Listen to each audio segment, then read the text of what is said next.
Well, I feel like a child let loose in a sweet shop.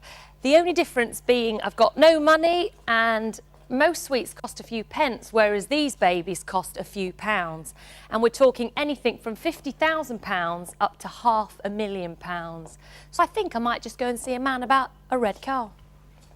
Jason, this is going to sound a really daft question because I can see that they're beautiful cars, but what is it that's so special about them that everyone aspires to have a Ferrari? I think it's everybody's dream, really, isn't it? You know, from being a little boy, everybody grows up and... posters on the wall and things like that. It's one of them, and then there's so much going on with a Ferrari. Everybody loves a Ferrari. Everybody knows what a Ferrari is. Do you think it's because, I mean, like, I know that there's an awful lot of footballers and pop stars and sort of celebrities. Yeah, but the footballers have come into it at a later date. These cars have been around, you know, from the motorsport itself, and that's where the enthusiasm comes from. You must get an awful lot of time wasters coming in here. No, we don't. We don't, in fairness. Do you not? No, we don't. Why'd you put them off? Are you quite frightening? No, the car itself is very intimidating. It's like going into any exclusive shop. If you haven't got the money to go in there and spend it, you won't go in the shop. But you still must get a lot of people who might think, well, I could afford one if I want. How can you spot the potential buyer? Well, if somebody could afford one, then as a salesman, I've got to try and sell him a car, haven't I? Right. So what would your big selling points about this car be? On this particular model here? On a Ferrari, full stop. How would you sell me a Ferrari?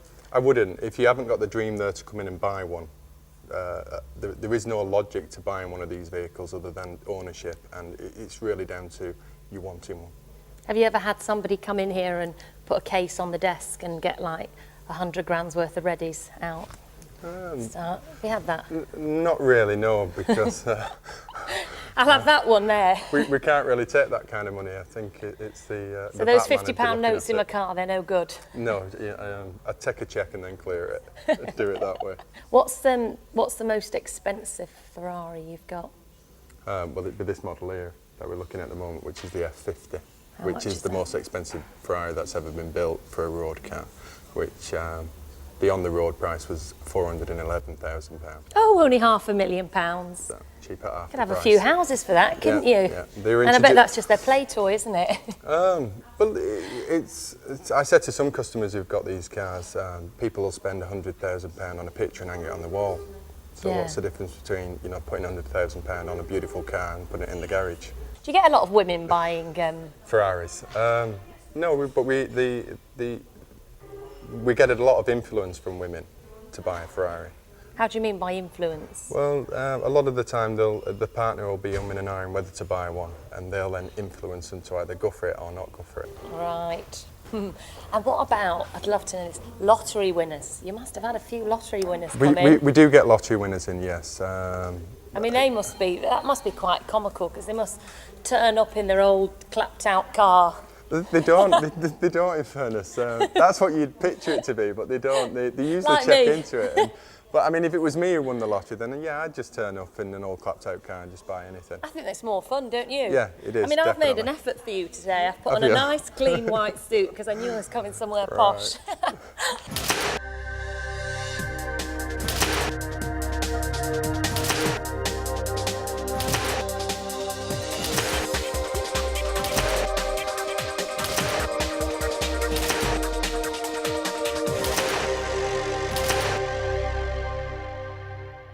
I'm lucky enough to be getting the chance to drive the new 360 Modena Ferrari. There's only 12 in the country, and at a mere £110,000, this should be rather fun. Jason here is going to be taking me shopping.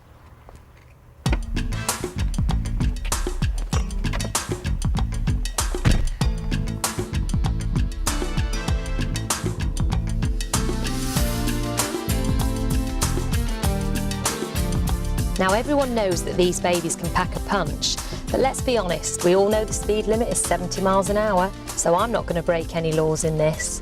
Instead, I'm going to drive into Wilmslow and see how many heads I can turn. Do you like Ferraris? They're all right. Okay. All right, well, hang on a minute, don't go anywhere. What about this one Yes, here? it's delightful. Yes, it's Do you know what it is? No. Is it Go on. 460? This is the man you want to be talking to. Yeah, it's the new 360. 360. What do you think? It's delightful. Is it worth 110 grand? No. but it's still delightful. What car do you drive? A Fiat.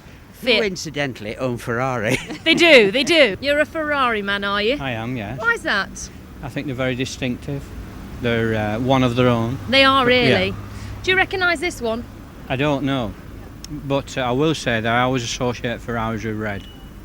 You know, I have to agree that banana yellow doesn't really, doesn't do it for me. No, I'd sooner have the red one. I would. If I had a Ferrari, if I had the money, it would be red. This is the new 360. Is it? How much do you think it is? Can't blimey. 300,000 plus. No, actually, you could have two for that. No, Can you? yeah, you could have 150? two and a bit. 110,000. Is that Cheap, all? isn't it? Well, I expect to be a lot more expensive than that. So what, you're going to nip down there now and get yourself one? I'll have to change my Mercedes to get one of those. Would you? Yeah. Oh, Mercedes man, Yeah. are you? It's yellow. Oh, is it? Oh, I've not offended you by saying No, yellow, have I? No. Hello.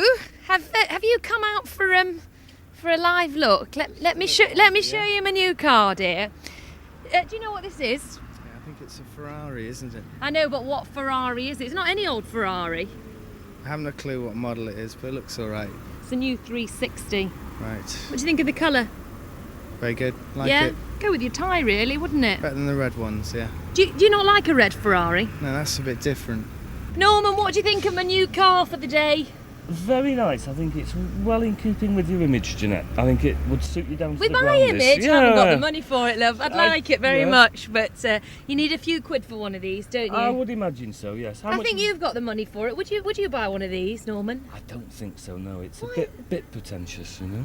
But in banana yellow it is definitely, isn't it? Yeah, I think probably I'd go for something bright red or sleeky black. God, it's hard work, you know, doing all this shopping. I'm going home now. Come on, love, let's go and have a cup of tea. It's a hard life.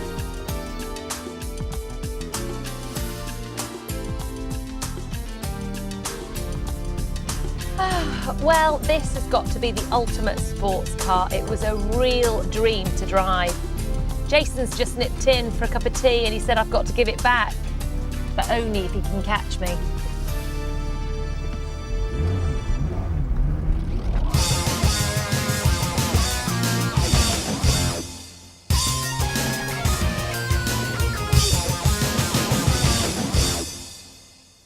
Like it or not, the motor industry has always been an area dominated by men.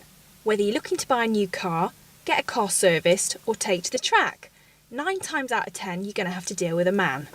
However, there's a new service designed to even the balance, helping the girls to get on with areas traditionally held only by the guys. Trudy Thompson, founder of the Women's Motoring Service, tells us about this company herself.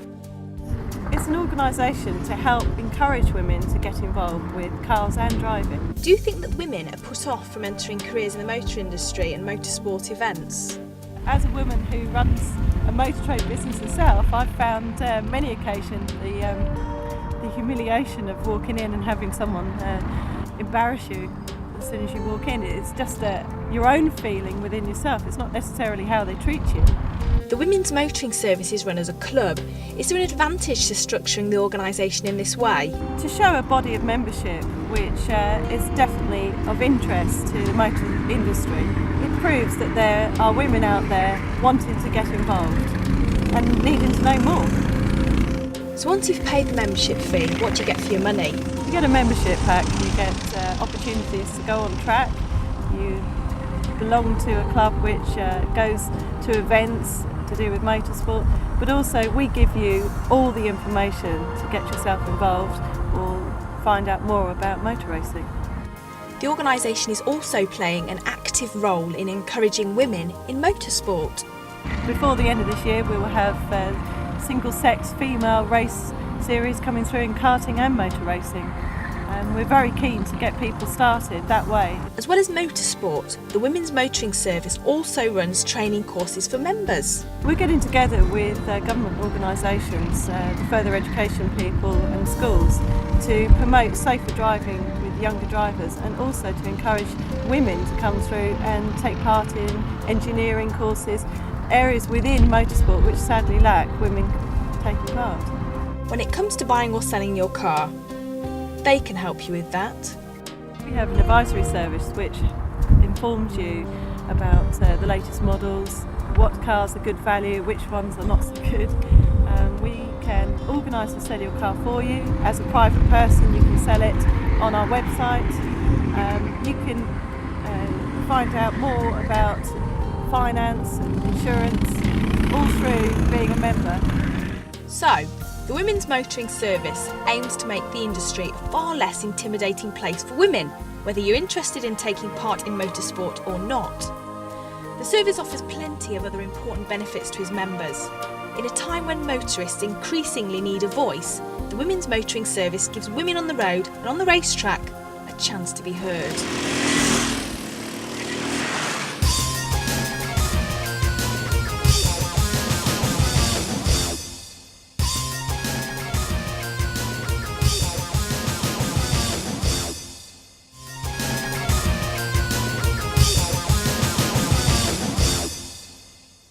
You know those unanswered questions, what came first, the chicken or the egg? Does my bum look big in this? Well, I'm here today to find out who is the best driver, men or women. Let's get on the case. Who's a better driver, men or women? Men, obviously. You are joking, why? No, men, women are always driving around, always too slow, not looking around left and right. Guess who has most accidents, men or women? Men. Absolutely, so how can you say you're a better driver? I don't know, men, it's just typical, isn't it? Women. Have you had any accidents? No. No accidents? Never. But you've caused lots? No, never. Can I ask you a quick question? Who do you reckon is the best driver, men or women? Women. Why? I just think that they are. I just think they're the same as Claire, really, that men are really arrogant when they're driving, too fast, and women are a lot slower. Who is the better driver, males or females? Beep, beep, beep, beep. Time is ticking. Males? Yeah. Pourquoi? No, that's a lie. Some are good, some are bad. Males? Yeah, same with females. So. In all walks of life, sweetheart. So I believe that males are better drivers because I've had an accident that was with a female, so I think females are worse drivers than men. What did she do? She hit the back of me, and there was no reason for her to hit the back of me. Like you didn't stop to cause her to hit into the back of you? No, she ran into the back of me. She ran into the back of me. She was a poor driver, so I say men are better drivers than women. Well, I accelerated too fast and went sort of crashing into a tree. You are joking, not in your mum's car? Yeah, with my mum. You were in the car? I was, yes. Shame, what happened? I just grabbed the steering wheel. So you didn't have any dual pedals or anything? No. Shame, and you're still allowed to practice in your mum's car? Well, I haven't since, no. Right, I've got a big burning question. Who's the best driver, men or women? Well, I think it's got to be women. Why? Because they're more careful and considerate. What about you? What do you reckon? Definitely women. Far more controlled and less likely to have accidents. Who is the best driver in the world? Men or women? Men, easily. Men easily. Why? Because loads of women crash their cars all day. Does your mummy crash her car and your daddy doesn't? Yeah. My mum's crashed her car 3 times. Were you in the car? No. Because I never go in her car because she always crashes. Who's the better driver, men or women? Well, I think women are more careful. Men. Men? He's got to say that. Cheeky. What do you reckon? I reckon women are the better drivers. Why? I think they think a little bit more than men do. Men like the sort of the speed more. Do you look like a man who gets road rage? I don't drive. Right, the question is, who is the best driver, men or women? Me. I mean men. You! I think women are. I think they're more patient, more calm. A lot of aggression comes from the men on the roads. I've seen an awful lot. Yeah. What do you reckon? On TV, I'd say women. Down the pub, I'd say men. Sorry. Men, I'd say. Why? Don't know. What do you reckon? Yeah, men. You're right. What do you reckon? Well, I think both these guys are completely wrong. Good old power. It's just like the chicken or the egg. There's no answer. But we know who the best drivers are. Women!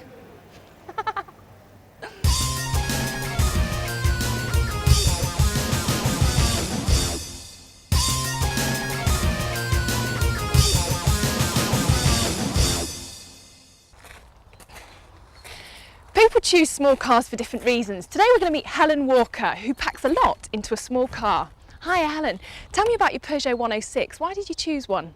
Basically, I wanted something that I could run around in that was reliable, economical, and at the time they didn't make the 205 anymore. Was this your first choice of car? Yes, it was, yeah. I had the first 205 when that came out. They'd stopped making that when I wanted to renew it, so I went straight to the 106 and have had 2 of them since. So you're a bit of a Peugeot fiend, are you? Yep, never had any trouble with it. Reliable, great little car. How does this car fit into your lifestyle? Being a masseur, I can put I've got my table that I've got to put in the back, and also I do part-time nannying, so that's 2 children, 2 car seats, child locks on the back doors, etc, etc. I can get so much of my bits and pieces in it. It's got great little cubby holes, and I just live out of it. It looks pretty basic on the outside. What's the inside like? Nice, practical. I wouldn't say it was flash, but it's practical. It's easy, it's user-friendly. So you went for the 1.8 diesel model. Why did you go for this type? Because of the diesel. It's much more economical. Again, it's reliable and it's more environmentally friendly than the petrol models. If you won the lottery, would you buy another Peugeot?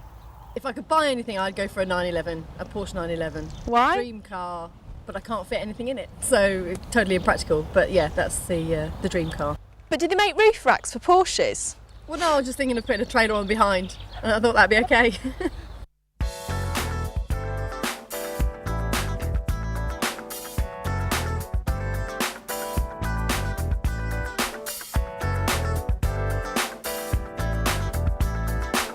you massage a naked man on the back of your Peugeot 106?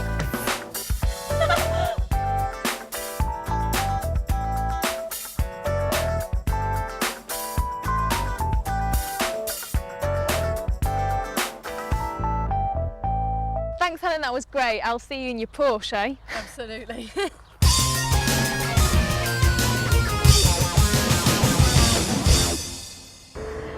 So you've done it. You've saved up your pennies and you've treated yourself to a shiny new sports car. And then you get to drive it in traffic around town, when what you really want to do is to drive it like this.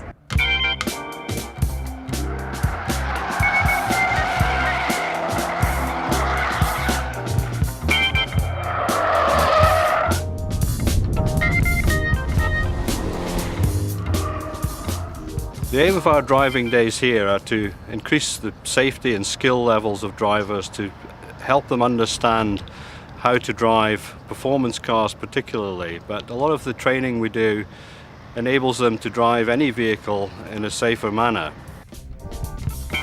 First we do a slalom course to learn about smooth weight transfer, then a braking exercise, before learning about oversteer. Right, now if you look ahead through this gate, you can then accelerate through that last gate. That's nice. Feels nice, doesn't it? Yeah, it all sort of flowed together there.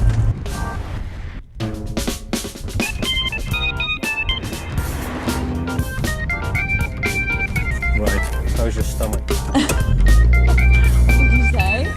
How's my stomach? Now we come to the braking, under a bit of instruction, of course. I can't believe you just did that soon. And now it's my turn.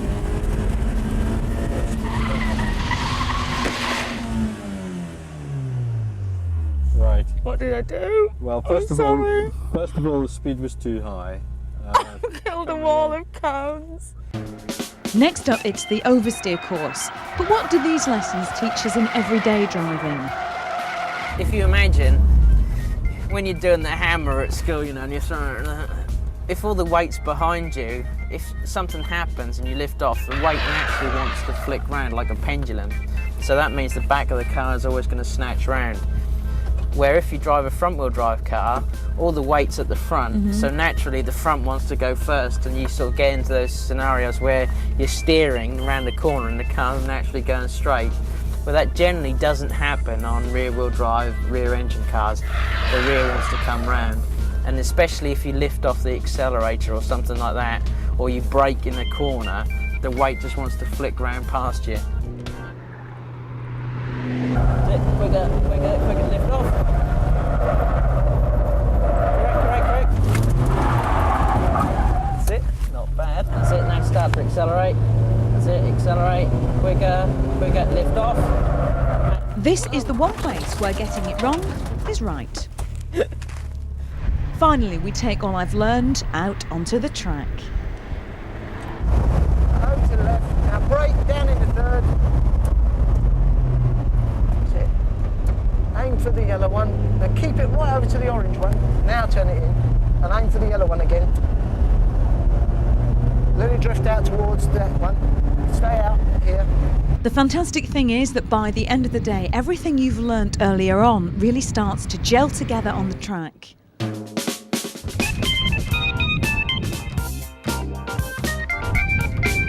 What a fantastic day.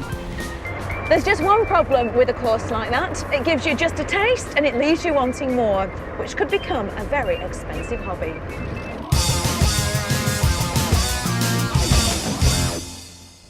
K is for King of the Road. Now we all know, boys, you like to think that that's you, but it's the girls that really rule the road. L is for L plates. On average, women start to learn to drive at 22 and pass their tests by 24. The reason why men drive earlier than women is so that they can drive us around. Sweet, isn't it?